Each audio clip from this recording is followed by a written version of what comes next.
Okay. దీంట్లో మీరు ఒక బేసిక్గా రైటర్ అయ్యుండి మీరు రాయకుండా మరి వేరే కథలు తీసుకోవడంలో ఉద్దేశం? నేను రైటర్ని అంటే ఏ రైటర్ని నేను నీకు తెలుసు, నేను కథా రచయితను కదా. ఏదో ఒంటెద్దు బండి ఇలాంటివి కొన్నిటికి కథా రచయితను, కానీ సొంత ఊరు ఇలాంటి వాటిలో. కానీ నేను కథలు ఎన్ని ఇచ్చాను ఇండస్ట్రీకి? నా దగ్గర ఉన్న ఈవేళకి కూడా ఒక 20-25 కథలు ఉన్నాయి నా దగ్గర. దాని కొంచెం గాడ్రేజ్ బీరువా కొని అరల్లో ఒక్కొక్క ఫైల్ అలా పెట్టాను నేను. మనం కూడా కొన్ని వర్కౌట్ చేసాం ఆ రోజుల్లోనే. ఇవన్నీ ఉన్నాయి, కానీ అవి ట్రెండ్స్ రకరకాలు మారిపోతున్నాయి. ఒక సినిమా నేను డైరెక్ట్ చేద్దాం అనుకుని అప్పుడు వివి వినాయకుని కో డైరెక్టర్గా పెట్టుకుందాం అనుకుని అలా ప్లాన్ చేసాం. ఆ రోజుల్లో ఏదో చేయాలనే తపన చిన్నప్పటి నుంచి ఉంది కాబట్టి అప్పటికి తర్వాత కూడా తయారు చేసుకుని అన్నీ అందులో పెట్టుకున్నాం. నా దగ్గర ఉన్నాయి కదా, నా నిలవసరుకుని బయటకు తోసేయడానికి ఎవరిని ముంచేయను నేను. అది వేళకి ట్రెండ్కి సరిపోదా? సరిపోదంటే దాన్ని సంస్కరించడం బెటరా, కొత్త కథ ఆలోచించడం బెటరా? నా షార్ట్ ఫిల్మ్స్లో కొత్త కథలు చేయాలంటే ఎన్ని థాట్స్ నా దగ్గర ఉన్నాయి కొత్తగా. ఇవన్నీ బదులు ఎక్కడో కథ చదివాం, మనం ఇన్స్పైర్ అయ్యాం, మనకు నచ్చింది, ఆ క్యారెక్టర్ భలే ఉందిరా అనుకున్నాం, లేకపోతే ఆ ముగింపు బాగుందిరా అనుకున్నాం. అందులో ఏదో నచ్చుతుంది అంతవరకే. ఒక కంటెంటో కాన్సెప్టో క్యారెక్టరో ఏదో నచ్చుతుంది, అందుకని దాన్ని తీసుకుంటాం. ఆ రైటర్కి చిన్న నామినల్గా డైలాగ్స్ మీరే రాస్తారు. ట్రీట్మెంట్ టోటల్ దాన్ని, ఆ కథ సోల్ తీసుకున్నాం అంతే. టోటల్ అంతా ఇంకా మిగతా 23 క్రాఫ్ట్లు నావే. ఓకే. ఇవన్నీ చేసుకోవడం, నా క్యారెక్టర్ మంచిగా బాగుండేలాగా చూసుకోవడం. చిన్న స్వార్థం, ఎంత కష్టపడుతున్నాను కాబట్టి మంచి క్యారెక్టర్లు సినిమాల్లో అన్ని వేస్తే ఇందులో 25-30 ఈ క్యారెక్టర్లు కూడా వేసినట్టు. ఓకే. సినిమా అంటే ప్రతిదీ అందరూ చూసి ఉండొచ్చు, చూడకపోవచ్చు. షార్ట్ ఫిల్మ్స్ వరుసగా ఓ రోజు కూర్చున్నా కూడా, హాఫ్ డే కూర్చున్నా నాకు మొత్తం 30 చూసేయచ్చు. అది రేపు రికార్డెడ్గా ఉంటాయి అని చేస్తున్నాను. నాకు ఫుల్ 24 గంటలు సరిపోవట్లేదు రోజుకొప్పుడు. ఫుల్ మనిషికి మంచి యాక్టివిటీ ఉంటేనే అదే హెల్త్. సో ఆ రకంగా ఐఎమ్ ఎంజాయింగ్. నేను ఆన్సర్ ఇచ్చుకోవాల్సి వచ్చినప్పుడు కొంచెం ఇబ్బంది పడుతున్నాను, కానీ ఎందుకంటే అంత పెద్ద తరమే చేసి ఇవి నష్టం వస్తుందని తెలిసి ఇవేంటి మీకు ఇంకో పని లేదా అంటే నవ్వాలా, ఆన్సర్ చెప్పాలంటే అరగంట మాట్లాడాలి.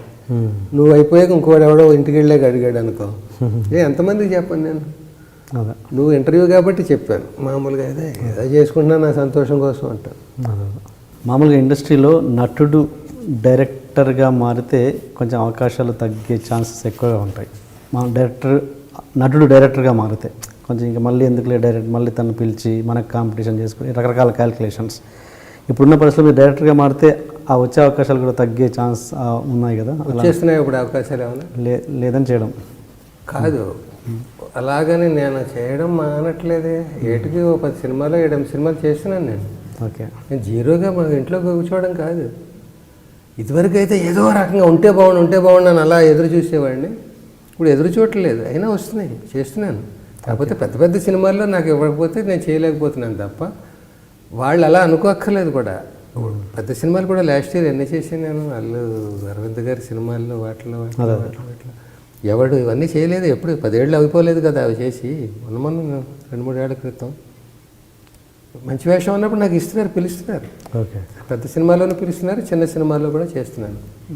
సో అవి వాటిపాటిగా వచ్చేవి. నేను వెళ్ళి ఎవరిని గుమ్మం ఎక్కి అడగను నేను వేషం, అడగక్కలేకుండానే వస్తాయి. ఇదివరకు ఒక స్పీడ్లో ఉన్నప్పుడు అలాగే ఫాలోఅప్లు ఇవన్నీ ఎవడైనా చేస్తాడు.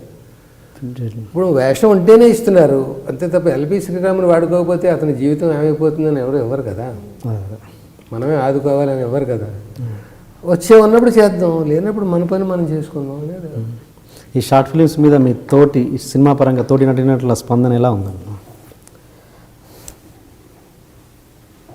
అందరికీ కూడా మనసులో ఉంటుంది, అదేంటిది డబ్బులు లేని వ్యాపారం ఎంచుకున్నాడు ఏంటి అనేది మనసులో ఉంటుంది. కానీ అవసరం అతనికి అనేది ఒక పక్కన ఉండొచ్చు. కానీ మొత్తానికి ఏదో చేస్తున్నాడు కదా, మిగతా వాళ్ళు చెయ్యండి అతను చేస్తున్నాడు కదా, అతని రియాక్షన్స్ కూడా బాగుంటున్నాయి కదా. కామెంట్స్ యూత్ నుంచి మంచి కామెంట్స్ వస్తున్నాయి కదా. దాన్ని అందరూ ఏదో మీ వెనకాల మేమన్నామండి చాలా గొప్ప, మిగతా వాళ్ళందరికీ ఇది ఒక లెసన్ కావాలి, మీలాంటి వాళ్ళందరూ చేయాలి మా యూత్, ఇలాగే రెచ్చిపోయి పెడుతుంటారు వాళ్ళు. భలే చాలు ఇవి చాలా డబ్బులు ఎందుకు అన్నట్టు అనిపిస్తుంటాయి అవి చూస్తుంటే. అదే.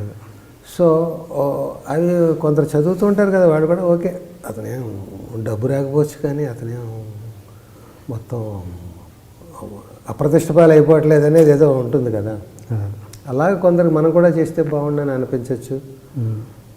ఎస్వి కృష్ణారెడ్డి గారు అన్నారు చాలా మంచి పని చేస్తున్నారండి, మరి నలుగురికి ఆదర్శం అన్నట్టుగా. ఓకే. అలాగే జేపీ గారు అన్నాడు నేను కూడా చేయాలనిపిస్తుంది, ఇంకో ముగ్గురు నలుగురు అన్నారు అట్లా. సో నలుగురు చేస్తే కూడా ఆ ట్రెండ్ మారుతుంది కదా, నేను ట్రెండ్ మార్చిన వాడిని అవుతాను కదా. ఈవేళ నేను పనికిమాలిన పని చేస్తున్నాను అనుకోవచ్చు, రేపొద్దున నేను సక్సెస్ అయితే 10 మందికి దారి చూపించినట్టు వాళ్ళకి ఇన్స్పిరేషన్గా ఉంటుందిగా. యూత్ కూడా వాడే చేస్తున్నాడు మనం చేయొచ్చు అనేది ఉంటుంది కదా. వాడు అలా తీసి పేరు తెచ్చుకుంటున్నాడు, మనం ఇంకోలా పేరు తెచ్చుకోవాలని వాళ్ళు కూడా కొంచెం ఛాలెంజింగ్గా ఉంటుంది కదా. ముసలోడు ఆడే చేస్తున్నాడు మనకేం పోయానని వాళ్ళు కూడా మంచి మంచి సినిమాలు చేయొచ్చు కదా. వాళ్ళని ఏదో ఉద్ధరించడం కోసం చేయట్లేదు నేను, నన్ను నేను ఉద్ధరించుకోవడం కూడా కాదు, ఒక యాక్టివిటీ. ఇప్పుడు రిటైర్ అయిపోయి కూడా మనుషులు ఎక్కడో సర్వీస్ ఇస్తుంటారు. వాళ్ళు ఎందుకు ఇస్తారంటే తక్కువ జీతానికి చేస్తూ ఉంటారు. ఖాళీగా కూర్చోవడం కంటే మంచి యాక్టివిటీ కదా అన్నట్టు. అలా నేను కూడా అందుకే చేస్తున్నాను. ఓకే. మళ్ళీ దీంట్లో భరణి గారిని తీసుకొస్తున్నాను అనుకోవద్దు. మీరు మీరు నాటకాలలో మీరు మంచి టగ్ ఆఫ్ వార్ కాంపిటీషన్ మీరే చెప్పారు. అంటే ఇప్పుడు ఆయన కూడా సిరా అని ఒకటి తీస్తే దానికి ఒక మంచి అవార్డు వచ్చింది, అది వచ్చింది. దీంట్లో కూడా ఆయన ఏమైనా కాంపిటీషన్గా తీసుకుంటున్నారా మీరు? అట్లా దీంట్లో ఫిల్మ్స్ రాళ్ళు బిస్లరీ అని మీరు కూడా తీశారు కదా, అక్కడ కూడా మీరు ఏమన్నా ఆయనతో కాంపిటీషన్గా ఫీల్ అయ్యారా? అట్లా అంటే అలాంటి మనం కూడా ఒకటి తీయాలి అన్నట్టుగా. సిరాలో అతను ప్రొడక్షన్ ఇన్వాల్వ్మెంట్ కూడా ఉంది కదా. నాది ప్రొడక్షన్ ఇన్వాల్వ్మెంట్, నా దుకాణం పెట్టుకున్నాక. అంతకుముందు నేను ప్రొడ్యూసర్ని కాదు, కానీ నా అదృష్టం నేను ప్రొడ్యూస్ చేయకపోయినా మంచి మంచి షార్ట్ ఫిల్మ్స్లో హీరోగా చేశాను నేను. రాళ్ళు మీకు చూస్తే తెలుస్తుంది, బిస్లరీ బాటిల్, పల్లకి, అమెరికాలో డొక్కా పని అని అతను ఉన్నాడు. అతను తను రాసుకున్న కథ పల్లకి మోసేవాళ్ళు ఉండేవారు పెళ్ళికి, దానికి ఇదివరకు అదొక వృత్తి. బాజాలు బ్యాండు ఎలాగో పల్లకీలో ఊరేగించడం, పెళ్ళికి పల్లకి అనేది ఉంది. మనం కొన్ని సినిమాల్లో ట్రెడిషనల్గా ఈవి గారు, రాఘవేంద్ర గారు వాళ్ళు చూపిస్తుంటారు పల్లకీలో హీరో హీరోయిన్. ఆమెలో పల్లకి అది ఊరేగించారు. నేను శ్రీకాంత్ పాట కూడా ఓహోం ఓం ఓహోం ఓం అంటూ గోదావరి బ్రిడ్జి మీద. ఆ పల్లకి వృత్తి ఒకటి, అది చాలా కాలం పల్లెటూళ్ళలో ఆంధ్ర వైపు ఉండేది. ఇప్పుడు అది బ్యాన్ చేశారు, మనుషులు మోయకూడదు అనేది ఏదో కారణం వల్ల ఆ వృత్తి పోయింది. అది దాని మీద ఒక కథ రాసుకున్నాడు ఒక అతను. అలాగ ఒక వృత్తిని కోల్పోయిన ఒక పల్లకి వాడి జీవితం మీద అది ఎవరైతే బాగుంటుందని ఎవరో 2-3 అనుకున్నాడు. తర్వాత దాన్ని ఎంవి రఘుని కెమెరామెన్గా పెట్టుకున్నాడు.